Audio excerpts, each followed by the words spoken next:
بڑے اہم points doctor صاحب نے فرمائے. جو آخری پوائنٹ تھا ان کا سیاسی حوالے سے، اس ذیل میں آپ کی خدمت میں ایک سوال یہ رکھوں گا کہ سرکار دو عالم صلی اللہ علیہ وآلہ وسلم کی بعثت سے قبل عیسائیت بھی تھی، یہودیت بھی تھی، مجوسیت بھی تھی، لیکن وہ ان کے خلاف نہیں تھے. جیسے یہ دین آیا، متعارف ہوا، توحید تو پہلے بھی تھی، جس بھی انداز میں تھی یہودیت کے پاس، عیسائیت کے پاس، تو اس توحید سے انہیں کوئی تکلیف نہیں پہنچ رہی تھی، اس پرانی رسالتوں سے کوئی تکلیف نہیں پہنچ رہی تھی. سرکار دو عالم صلی اللہ علیہ وآلہ وسلم جب آپ تشریف لائے، جب آپ نے دعوت دی انہیں، تو یہ خلاف کیا اس لیے ہو گئے تھے کہ یہ دین نظام کی تبدیلی کی بات کر رہا ہے اور ان کی چودراہٹ پر ضرب لگ رہی ہے؟ تبھی بدر، تبھی احد، تبھی خندق، تبھی حنین. ارشاد. ایگزیکٹلی، بالکل درست فرمایا. اصل بات یہی ہے کہ اگر آپ اس موجودگی کے اندر اور اسی خاص حالات کے اندر اگر آپ صرف اور صرف اپنے گھر پر بیٹھ کر کے تسبیح پڑھتے رہے تو ان کو کوئی تکلیف نہیں تھی. اچھا، آپ وہاں پر بیٹھ کر کے ذکر کرتے رہیں، اپنا محاسبہ اور مراقبہ کرتے رہیں، آپ حتیٰ کہ روزہ رکھ لیا کریں، تو پیٹ میں آپ نے روزہ رکھا ہے، اس سے ان کو کیا تکلیف پہنچنی تھی؟ اسی طریقے سے اگر آپ نماز پڑھیں، اس سے ان کو کیا تکلیف تھی؟ جتنی زیادہ تسبیحات پڑھیں اس سے کوئی تکلیف نہیں. حتیٰ کہ یہ تمام چیزیں ان کے نزدیک بھی قابل تحسین تھیں. چنانچہ ابو لہب ہو یا ابو جہل، وہ آپ صلی اللہ علیہ وسلم کی امانت و صداقت کا باقاعدہ کئی دفعہ اعتراف کیا کرتا تھا اور وہ تعریفیں کیا کرتا تھا. اصل بات وہی ہے کہ نظاموں کی جنگ تھی، اور نظام دراصل رسالت میں آپ صلی اللہ علیہ وسلم کو وحی کے ذریعے سے اللہ رب العزت نے جو عطا فرمایا تھا، جو ختم نبوت پر بیسڈ تھا، جس کی ابتدا یہاں سے ہوتی تھی کہ محمد الرسول اللہ صلی اللہ علیہ وسلم شارع علیہ السلام ہے، اور محمد الرسول اللہ صلی اللہ علیہ وسلم اب جو سیاست کا نظام دینے والے ہیں، جو معیشت کا نظام دینے والے ہیں، جو طب کا اور معاشرت کا جو نظام دینے والے ہیں، اور پوری دنیا کو تسخیر کائنات کا جو سسٹم اور نظام دینے والے ہیں، اس نظام کے خلاف ان کی جنگ تھی. دوسری اہم بات یہ ہے کہ جیسا کہ خود اللہ رب العزت نے بھی فرمایا کہ انہوں نے اپنے رہبان کو ارباب بنا کے رکھا ہوا تھا، تو وہ قبائلی عصبیت بھی، اپنی چودراہٹ بھی، اپنا مقام بلند بھی ان کو خطرے میں نظر آ رہا تھا. تو قبائلی عصبیت، لسانیت ہمارے قبیلے کے اندر کیوں نہیں پیدا ہو گئے، فلاں قبیلے کے اندر کیوں پیدا ہو گئے؟ یہ تمام وہ اسباب تھے جن کی بنیاد پر وہ اللہ کے اس راستے کو روکتے ہی رہے اور اس کی کوشش کرتے رہے. اسی بات کو آگے بڑھاتے ہوئے اور پھر اگلی آیت پہ بھی ہم آئیں گے، لیکن ابھی سمیع اور علی پہ بھی مجھے بات کروانی ہے آپ سے. بڑی اہم صفات یہاں پر آ رہی ہیں جو آپ نے بات فرمائی کہ دیکھیے نظام کی تبدیلی وہ نہیں چاہتے تھے. اب اس آیت کو اور جو کہ آپ نے فرمایا اس کو حالات حاضرہ سے جوڑ دیتے ہیں. آج جو دینی دشمن ہیں، جو دین کے دشمن ہیں، جو طاغوتی قوتیں ہیں، وہ بھی یہی کیا یہ نہیں چاہتی کہ تم نمازیں پڑھتے رہو، تم نماز پڑھتے رہو، تمہاری مساجد کو ہم آباد کر دیتے ہیں، اس میں اے سی لگا دیتے ہیں، کارپیٹنگ کرا دیتے ہیں، تم حج بھی کرتے رہو، زکوٰۃ بھی دیتے رہو، عمرے بھی کرتے رہو. لیکن دیکھو ہمارا جو نظام ہے نا، جو سود پر مبنی ہے، جو عورتوں کو باہر لے آتا ہے، جو آزادی کے نام پر بے پردگی چاہتا ہے، اس کے خلاف نہیں آنا. ایگزیکٹلی، بالکل صورتحال یہ ہے. میں آپ کو ایک دلچسپ بات بتاؤں اور آپ نے صحیح اشارہ بھی کر دیا. صورتحال یہ ہے کہ آج ایسے کفری ممالک کے جو حکمران ہیں، ان کے جو حکام بالا ہیں، وہ مسلمانوں کے پاس آ کر کے رمضان میں افطاری کرنے کے لیے ڈیٹیں لے رہے ہوتے ہیں کہ ہم رمضان میں آپ کو افطاری کرایا کریں گے. ہمارے بادشاہان اور سربراہان مملکت آپ کی افطار پارٹی میں شریک ہونے کو اعزاز سمجھیں گے. اچھا، اگر نماز آپ مسجد کے اندر پڑھ رہے ہیں، سارجنٹ کھڑے ہوں گے کہ آنے جانے والوں کو کوئی رکاوٹ نہ ہو. بلا وجہ آ کر کے وہاں کی انتظامیہ کے لوگ ہمیں بتاتے ہیں کہ ابھی قالین اور کارپیٹ اچھے ہوں گے، لیکن وہ کہیں گے یہ ذرا برے لگ رہے ہیں، آپ اس کو چینج کر لیں. اگر سردی کے ممالک ہیں تو آپ کو ہیٹر اعلیٰ سے اعلیٰ، اگر آپ کو گرمی شاندار کولر، شاندار اے سی. یعنی عبادات کا جو سہولت کا سسٹم ہے، وہ سہولیات دلوانے کے اندر یہ پیش ہیں. یہ سارے کے سارے کام کریں. میں دوسرے لفظوں کے اندر کہتا ہوں کہ ان کے تمام ارباب اقتدار جتنے بھی ہیں، ان کے تمام وزیر اعظم ہاؤس، پریزیڈنٹ ہاؤس کے سامنے آپ جا کر کے تسبیحات پڑھیں، وہ آپ کو ایوارڈ دیں گے. آپ جا کر ذکر مراقبہ محاسبہ کریں تو آپ سے خوش ہیں، وہ چاہتے ہیں کہ آپ یہ کام کریں، اس کے لیے دروازے کھلے ہوئے، لیکن ہم نے جو جمہوریت کا نظام دیا ہے، ہم نے جو معیشت کا سسٹم دیا ہے، ہمارا جو سود کے اوپر مبنی معاشی نظام ہے، اس نظام کے خلاف آپ کو بات کرنے کی اجازت نہیں ہے۔ یہ نظاموں کو تبدیل کرنے کی آپ بات نہ کریں۔ تو اس لیے میں یہ گزارش کرتا ہوں کہ ایک سرکاری مائنڈڈ اسلام کا جو ہمارے ہاں تصور پیدا ہو گیا ہے کہ اپنے گھر سے نکلو، مسجد میں جاؤ اور پھر وہاں سے واپس آ جاؤ اور پھر یہی آپ کام کرتے رہو کہ اسی کے اندر اچھا اگر آپ کہا جائے توکل کو، قناعت کو، کفایت کو، ذکر کو، محاسبے کو، تواضع کو، عاجزی کو، انکساری کو، یہ زبردست قابل تعریف چیزیں، لیکن اگر آپ نے کسی وقت یہ بات کی کہ اسلام کا معاشی نظام یہ ہے، اسلام کا سیاسی نظام یہ ہے، اسلام سیاسی نظام میں یہ اصلاحات چاہتا ہے اور اسلام معاشی نظام کے اندر یہ اصلاحات چاہتا ہے، حکمرانوں کی سطح پر اسلام یہ تبدیلیاں یہ اصلاحات چاہتا ہے، اس کی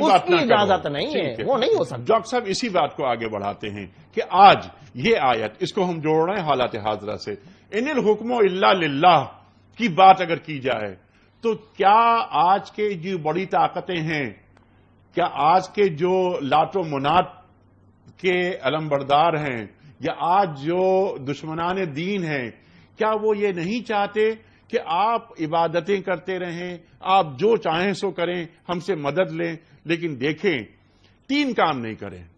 ایک کام تو یہ کہ ہماری جو معیشت ہے جو کھڑی ہے سود اور لامحدود ملکیت پر، اس کے سامنے نہیں آئیں۔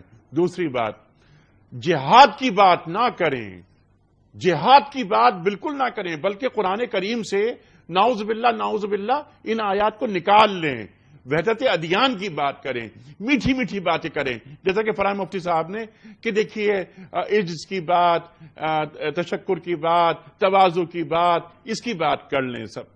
تیسری چیز یہ کہ عورت کو پردے میں نہیں رہنے دیجیے آپ، کیونکہ آپ نے یعنی مسلمانوں نے، ہم نے، عورت کا مقام تو گھر ہے، قرآن کریم فرما رہا ہے کرنا فی بیوتکن، عورت کا مقام گھر ہے، عورت کو باہر لاؤ، ارشاد فرمائیے۔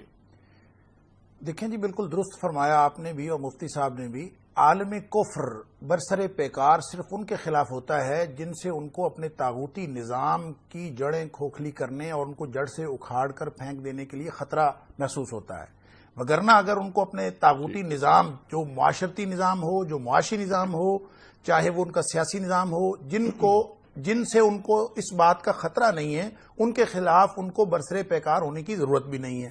اس کا ایک جھلک ہم دیکھتے ہیں نبی پاک صلی اللہ علیہ وسلم کے تشریف آوری سے قبل کہ وہاں پہ یہودی، عیسائی، مشرکین سب اکٹھے رہ رہے ہیں، کوئی کسی کو کچھ نہیں کہہ رہا، اور یہ جو پرامن بقائے باہمی کا تصور ہے وہ اسی بنیاد پر ہے کہ کوئی کسی نظام کو نہ چھیڑے، طاغوتی نظام چل رہا ہے تو اس کو چلنے دیا جائے، اور ہر شخص جو ہے وہ اپنی اپنی جگہ پر، جیسے انہوں نے فرمایا کہ نماز پڑھتا رہے، تسبیحات کرتا رہے، اس سے کوئی فرق نہیں پڑتا۔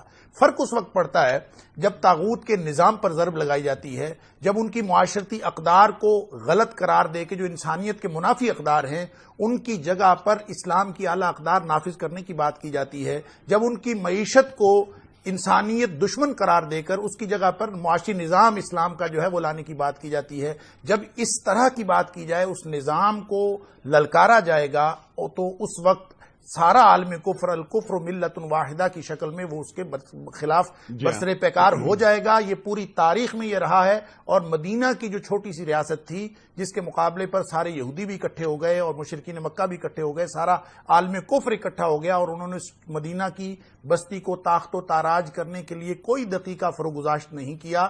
یہ تو ہے گراؤنڈ ریئلٹی کہ لوگ جو ہیں وہ ہمیشہ عالم کفر ان کے خلاف برسر پیکار ہوا کرتا ہے۔ اسلام یہ بتا رہا ہے، قرآن یہ بتا رہا ہے اس موقع پر کہ جب عالم کفر اکٹھا بھی ہو جائے، اور یہ 21ویں صدی میں واقعہ پیش آئے یا نبی پاک صلی اللہ علیہ وسلم کے دور میں پیش آئے یا وہاں سے لے کر اب تک کے واقعات کے تسلسل میں جتنے بھی واقعات پیش آئیں، قرآن یہ بتا رہا ہے کہ گراؤنڈ ریئلٹیز جو مرضی ہوں ان کو دیکھ کر، وسائل کی زیادتی کو دیکھ کر، لوگوں کے ظاہری غلبے کو دیکھ کر، سیاسی غلبے کو دیکھ کر، معاشرتی غلبے کو دیکھ کر فیصلے نہیں کیے جائیں گے، بلکہ مومن اگر ہوں گے تو مومن ہمیشہ فیصلہ کریں گے وَإِن تَصْبِرُوا وَتَتَّقُوا کی بنیاد پر، کہ وہ اپنے ان ٹولز کو لے کر چلیں، کہ وہ ڈٹ جائیں اللہ کے دین کو لے کر، اور نبی پاک صلی اللہ علیہ وسلم احد کے میدان میں جو ڈٹے تھے، یہ جو ہزیمت کا یا کوئی شکست کی فضا بنی ہے تو بعد میں بنی تھی. نبی پاک صلی اللہ علیہ وسلم کا گھر سے نکلنا ہی اس بات کی دلیل تھا کہ آپ کو معلوم ہو چکا تھا کہ 3000 کا لشکر ہے، آپ کو معلوم ہو چکا تھا کہ 700 زرہ پوش ہیں، آپ کو معلوم ہو چکا تھا کہ 200 ان کے پاس شاہ سوار ہیں، آپ کو معلوم ہو چکا تھا کہ 3000 ان کے پاس اونٹ ہیں. آپ کو یہ ساری باتیں معلوم تھیں. آپ 1000 کے لشکر کو لے کے نکلے، اور وہ بھی عین سامنے جب دشمن آ گیا تو 300 اس میں سے عبداللہ بن ابی لے کے واپس آ گیا. اب 700 کے مقابلے میں 4 گنا سے بھی زیادہ ان کی تعداد تھی. پھر بھی نبی پاک صلی اللہ علیہ وسلم کیا کر رہے ہیں؟ تبوّئ المؤمنین مقاعد للقتال. آپ پھر بھی ان کو وہاں پہ پوزیشنیں بتا رہے ہیں، مورچہ بندی کر رہے ہیں، ان کے سامنے ڈٹے ہوئے ہیں. تو اصل میں یہ کردار ہے نبی پاک صلی اللہ علیہ وسلم کا، جو دنیا والوں کو رہتی دنیا تک یہ بتایا جا رہا ہے کہ جب تک عالم کفر کے خلاف اس طرح سے وسائل پہ بھروسہ کر کے نہیں بلکہ اللہ پہ بھروسہ کر کے جب تک نہیں ڈٹا جائے گا، اس وقت تک مسلمان اپنے نتائج حاصل نہیں کر سکتے اور اسلام کا غلبہ نہیں ہو سکتا.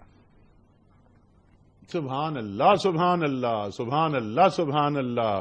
صبر اور تقوی، اور اس کے بعد یہ کہ نگاہ ہو مسبب الاسباب کی طرف، اسباب کی طرف بعد میں. ہاں اسباب ضروری ہوتے ہیں. وَإِدُّ لَهُم مَّا اسْتَطَعْتُم مِّن قُوَّةٍ، وہ بھی قرآن کریم میں بات آئی ہے کہ اسلحہ جمع کرو تاکہ دشمن پر تمہاری ہیبت ہو. لیکن بنیادی چیز ایمان. اور پھر ڈاکٹر صاحب اب میں چاہتا ہوں اس پہ ذرا سی اور مزید آپ بات فرمائیں کہ یہاں پر واللہ سمیع علیم کیوں رکھا گیا؟